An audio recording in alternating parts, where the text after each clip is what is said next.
मंसूर अबड़ो जी report मां ॾिठी राड़कणो मां उन खां पोइ अव्हांखे ॿुधायूं जस्कम जे सीनियर वाइस चेयरमैन अमजद महिसर समेत ॿियनि अॻवाननि मथां केस दाख़िल थियण ख़िलाफ़ कारकुननि पारां सकरन, पीरगोट ऐं सॻियूं समेत मुख़्तलिफ़ शहरनि में एहतजाजी मुज़ाहिरा कया विया। तव्हांखे ॿुधायूं पिया नाज़रीन जस्कम जे सीनियर वाइस चेयरमैन अमजद महिसर समेत ॿियनि अॻवाननि मथां केस दाख़िल थियण ख़िलाफ़ कारकुननि पारां सकरन, पीरगोट ऐं सॻियूं समेत मुख़्तलिफ़ शहरनि में एहतजाजी मुज़ाहिरा कया विया आहिनि। इन ते वधीक ॻाल्हायूं था। सकरन मां time news reporter Niyaz Chandio असां सां लाइन ते मौजूदु हूंदो। पीरगोट मां बिलावल जुनेजो ऐं सॻियूं मां तस्लीम अहमद असां सां टेलीफोन लाइन ते मौजूदु हूंदो। सभ खां पहिरीं सकरन मां न्याज़ चांडियो खां तफ़सील मालूम कयूं था। जी न्याज़ चांडियो, कहिड़ा तफ़सील आहिनि? जी तव्हांखे ॿुधाईंदा हलूं त जिस्कम जे सीनियर वाइस चेयरमैन आहे अमजद खान महिसर जे मथां केस दाख़िल करण ख़िलाफ़ एहतजाजी मुज़ाहिरो कयो वियो। एहतजाज करण जी अॻवानी नाला राउजो हबीब हसीब फरमान महिसर ऐं ॿिया करे रहिया हुआ। उन मौक़े ते उन्हनि एहतजाज कंदड़नि चयो त अमजद महिसर मथां जेको आहे खेतपुर पुलिस बिना जवाज़ ऐं कूड़ा केस दाख़िल कया आहिनि ऐं हुनजे घर मथां जेके आहिनि उहे चढ़ायूं करे हुनजे जेको पैमाल कयो आहे। ठीक है बिलावल असां सां लाइन ते मौजूद रहिजो। सॻियूं मां तस्लीम अहमद असां सां लाइन ते मौजूद आहे। जी तस्लीम अहमद, कहिड़ा तफ़सील आहिनि अव्हां वटि?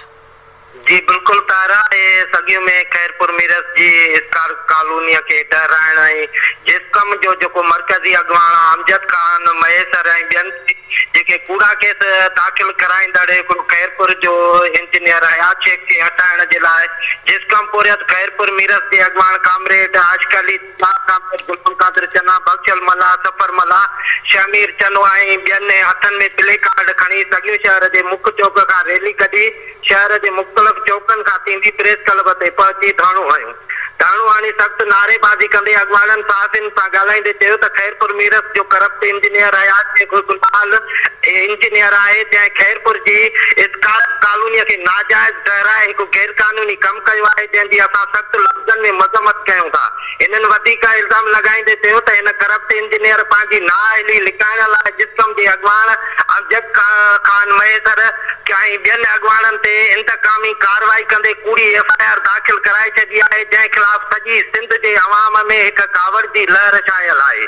इन्हनि आला अख़्तारियुनि खां मुतालबो कयो त खैरपुर जे करप्शन जे बेताज बादशाह खे हटाए इस्कारप कॉलोनीअ खे बचाए ऐं जिस्कम जे मरकज़ी अॻवान ऐं ॿियनि मथां कयल कूड़ा केस ख़तम कया वञनि ऐं जेको अवाम बेचैनी ख़तम कई वञे न त ॿी सूरत में पूरी सिंध में हिकु वॾी एहतजाजी तहरीक हलाई वेंदी। जी तारा ठीक है, मेहरबानी अव्हां जी। तस्लीम अहमद अव्हां सॻियूं मां तफ़सील ॿुधाया। बिलावल जुनेजो अव्हां जी बि मेहरबानी आहे। न्याज़ चांडियो सकरन मां तफ़सील ॿुधाए रहियो हो, अव्हां जी बि मेहरबानी। अव्हांखे ॿुधायोसीं नाज़रीन जिस्कम जे सीनियर वाइस चेयरमैन अमजद महिसर समेत ॿियनि अॻवाननि मथां केस दाख़िल थियण ख़िलाफ़ कारकुननि पारां सकरन, पीरगोट ऐं सॻियूं समेत मुख़्तलिफ़ शहरनि में एहतजाजी मुज़ाहिरा कया विया आहिनि।